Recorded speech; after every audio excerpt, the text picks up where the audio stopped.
What's up, YouTube? Today I'll be reacting to the first Thanksgiving, what really happened. This should be an interesting one, but let me say one thing. I know a lot of you guys are celebrating Thanksgiving today. I wish your family all the best. I hope you have an amazing day.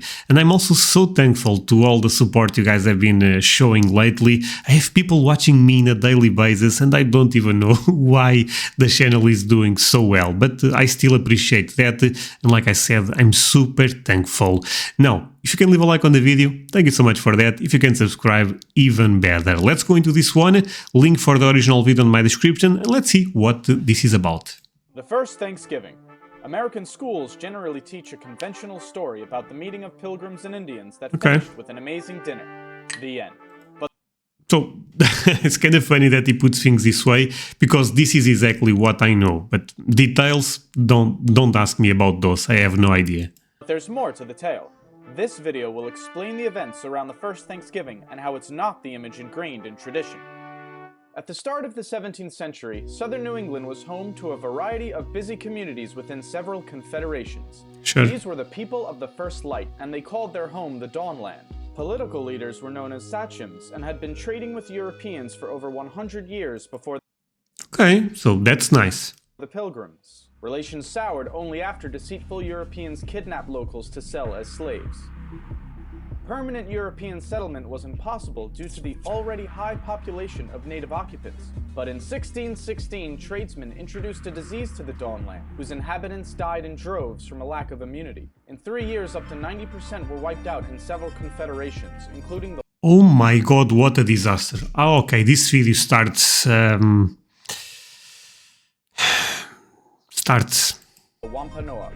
Their head sachem, Massasoit, was aware of how close they were to being subjugated by their unafflicted enemy, the Narragansett. He was determined to save his people from such a fate. This was the political world the Pilgrims were about to enter. The Pilgrims were not called Pilgrims by their contemporaries. They were known as separatists, a branch of the English Puritans. King James hated Puritans and began persecuting them in 1604. So the separatists went to Holland, where they were free to worship. But because they feared losing their national and communal identity, the congregation wanted a new place to plant their church. They decided on America and asked King James for a patent that would grant them rights to build a colony. They planned to make a profit catching fish to pay off the debts to their investors. The Mayflower set sail on September 6th. 2 months later... 100 passengers, 74 male, 28 female. Okay. I'm actually learning quite a lot on this video. Cape Cod was spotted and 16 men were sent ashore to inspect the area. Unfortunately, the settlers didn't know how to fish and food was running out. They resorted to stealing from graves, homes, and storage pits to keep everyone alive. Then the first hostile encounter with natives, but no one was killed. On December 12th, they reached New Plymouth. They did not land on any specific rock, but folklore insists they did. Construction began in January. By winter's end, 44 settlers would be dead from bad conditions. Jesus, they don't know how to survive in America. Oh man. In March, they were surprised when a man named Samoset walked into New Plymouth, greeting them in English. He told them they were building on top of a village called Patuxet, whose residents had all died from the recent epidemic. It belonged to the Wampanoag, and their chief, Massasoit, was watching them. The settlers were eager to trade, so 5 days later, Samoset returned with furs and companions, including Squanto. Known famously as Squanto, he had come to tell them in perfect English that Massasoit had arrived. After years of dealing with Englishmen, the sachem did not trust the newcomers. Edward Winslow, I mean, how can you know, let's be real. Was sent to be a hostage and declared the settlers' peaceful intentions. Satisfied, Massasoit walked into New Plymouth and was regally greeted by the governor. A peace treaty was created, ensuring mutual protection if attacked by enemies. With the help of Squanto, New Plymouth settlers began to fare better. He taught...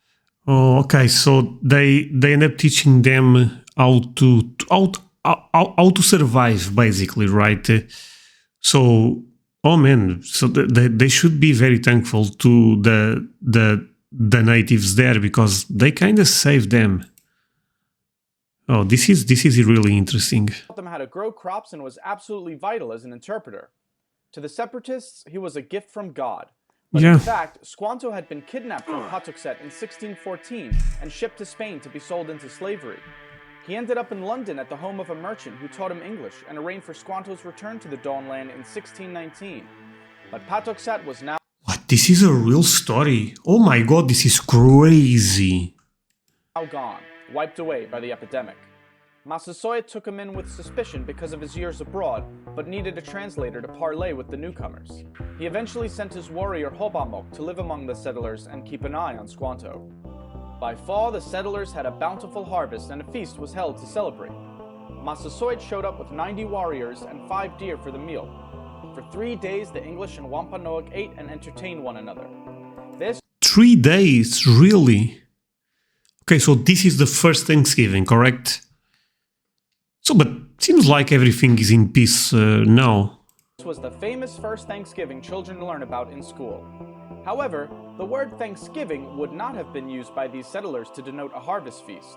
For Puritans, a day of Thanksgiving was a day of fasting while giving thanks to God in prayer. But the story of Pilgrims and Indians does not end here.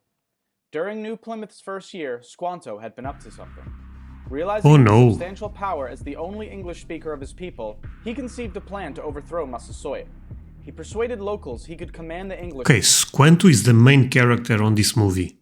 I mean, is this a movie? I know it's not a movie, but you guys need to make a movie about this. This is a crazy story so far. To make war or peace at his will. Hobamok was suspicious of Squanto and warned Governor Bradford. Soon enough, they discovered Squanto's plot and informed Massasoit, who was furious. Oh, He man. demanded Squanto be handed over for a swift execution. Bradford refused. The interpreter was too valuable to give up. But according to the treaty, Squanto's life belonged in the hands of his sachem. Bradford finally conceded. He was about to hand over Squanto when an unidentified ship appeared. The alarm it caused delayed. No chance. No, this, honestly, this is better than a movie. Are you guys seeing all the events? Oh my god, this is fascinating. I really hope this is true now. Bradford and worried Massasoit's envoys. Angered and impatient, they left. The ship carried 60 Englishmen planning to build a colony near Boston. They abused the Massachusetts locals, initiating a conspiracy to kill the colonists. Warned about the plot, New Plymouth's leaders launched a preemptive strike to save their impudent countrymen. Oh They no. brought peace for a time. In that time, more Puritan settlers arrived, soon outnumbering the natives. Not good. While the Pilgrims' Treaty with Massasoit lasted until the sachem's death, other Puritans were not concerned with such alliances. Their fanatic religious principles ensured no peace between the two cultures could last. To Puritans, Native Americans were the other, wild, savage, godless. With such an ideology, the outcome was inevitable. If they did not convert to Christianity and surrender their cultural identity, they had to be eliminated. Oh man, I don't like that. We are all humans at the end of the day. You know, if you believe in something, if you believe in something different, as long, man, I mean, yeah, back in the day, probably this type of mentality was not.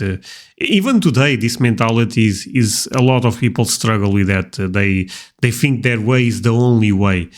But of course, I mean, those people are already there. They should be integrated. They should be part of the American history, the American history. The American greatness is in part because of them, right? The first Thanksgiving was a brief moment of harmony between two worlds, but sadly it was short-lived. The capitalist opportunities the Dawnland presented, combined with zealous puritanical beliefs, were incentive enough to wipe away the native inhabitants. There is nothing wrong with sharing a feast of thanks with loved ones, but remember the true events that started the holiday, and not the fairy tale. Oh man, this was a bit heavy actually. If this story is 100% real, which I'm not sure, but I hope it is, this was a fascinating one. I hope you guys agree with me. And look, the way I look at Thanksgiving, even though I never celebrate this, for me is I like to think at that day as something that a day for me to think about what I'm thankful. And like I said, I'm thankful to have all of you guys watching me every day, to have an amazing family, an amazing wife. But yeah, I mean, It's always important to learn about history. Hope you guys end up enjoying this one. If that's the case, you guys already know, do not forget to leave a like, really helps the channel. Subscribe, leave a comment, all the good stuff, and see you guys next time. Bye, my friends.